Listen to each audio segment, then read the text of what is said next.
ಈಗ ಚುನಾವಣಾ ಕಣದಲ್ಲಿ ಗ್ರಾಮಾಂತರದಲ್ಲಿ ತುಂಬಾ ರಾಜಕೀಯ ವಿಚಾರಗಳ ಚರ್ಚೆಗೆ ಬರ್ತಿದ್ದಾವೆ. ಇಷ್ಟು ದಿವಸಗಳ ಕಾಲ ಈ ವಿಚಾರಗಳನ್ನ ಮಂಜುನಾಥ್ ಅವರು ಫೇಸ್ ಮಾಡಿರಲಿಲ್ಲ. ಬಟ್ ಈಗ ರಾಜಕೀಯವಾಗೂ ಸಹಿತ ಟೀಕೆ ಟಿಪ್ಪಣಿಗಳಿಗೆ ಫೇಸ್ ಮಾಡಬೇಕಾದಂತಹ ಅನಿವಾರ್ಯದ ಪರಿಸ್ಥಿತಿ ನಿರ್ಮಾಣ. ಇದನ್ನ ಹೇಗೆ ನೋಡ್ತೀರಾ ಸರ್ ನೀವು? ಇಲ್ಲ, ನಾನು ಯಾವಾಗಲೂ ಬಯಸೋದೇನಪ್ಪ ಅಂದ್ರೆ ಇದೊಂದು ಆರೋಗ್ಯಕರವಾದಂಥ ಸ್ಪರ್ಧೆ ಆಗಬೇಕು, ಚುನಾವಣೆ ಆಗಬೇಕು. ಬಟ್ ಚುನಾವಣೆ ಪ್ರಕ್ರಿಯೆ ಯಾವ ರೀತಿ ಸಾಗಬೇಕು ಅಂದರೆ ಒಂದು ಆರೋಗ್ಯಕರವಾದಂಥ ಸ್ಪರ್ಧೆ ಆಗಬೇಕು. ಮತ್ತು ಯಾವುದೇ ಮಾತಾಡಬೇಕಾದ್ರೆ ಅದ್ರ ಬಗ್ಗೆ ಒಂದು ಇತಿಮಿತಿ ಇರಬೇಕಾಗುತ್ತೆ. ನಾನು ವೈಯಕ್ತಿಕವಾಗಿ ಯಾರನ್ನು ಕೂಡ ನಾನು ಟೀಕೆ ಮಾಡಲಿಕ್ಕೆ ಹೋಗೋದಿಲ್ಲ. ಸೊ ಹೀಗಾಗಿ ಯಾಕೆಂದರೆ ಇದೊಂದು ಧರ್ಮಯುದ್ಧ ಅಂತ ನಾನು ಪರಿಗಣಿಸಿದ್ದೇನೆ ಈ ಚುನಾವಣೆ.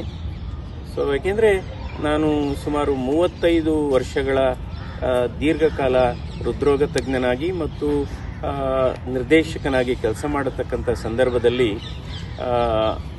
ಹಲವಾರು ವರ್ಷಗಳಿಂದ ಈ ರೋಗಿಗಳನ್ನು ಸಂಪರ್ಕಿಸುವಾಗ ಎಲ್ಲ ಸಮಗ್ರ ಮಾಹಿತಿ ಸಿಗುತ್ತೆ ನಮಗೆ.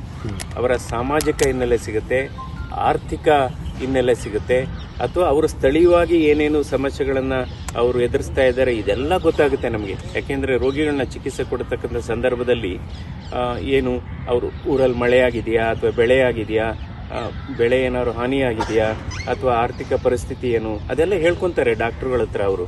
ಯಾಕೆಂದರೆ ಬಿಲ್ ಪೇ ಮಾಡತಕ್ಕಂಥ ಸಂದರ್ಭದಲ್ಲಿ. ಹೀಗಾಗಿ ಒಂದು ಎಲ್ಲ ಸಮಗ್ರ ಮಾಹಿತಿ ಮತ್ತು ಅವರ ಹಿನ್ನೆಲೆ ಎಲ್ಲ ಗೊತ್ತಿರುತ್ತೆ ವೈದ್ಯರುಗಳಿಗೆ. ಸರ್, ಈಗ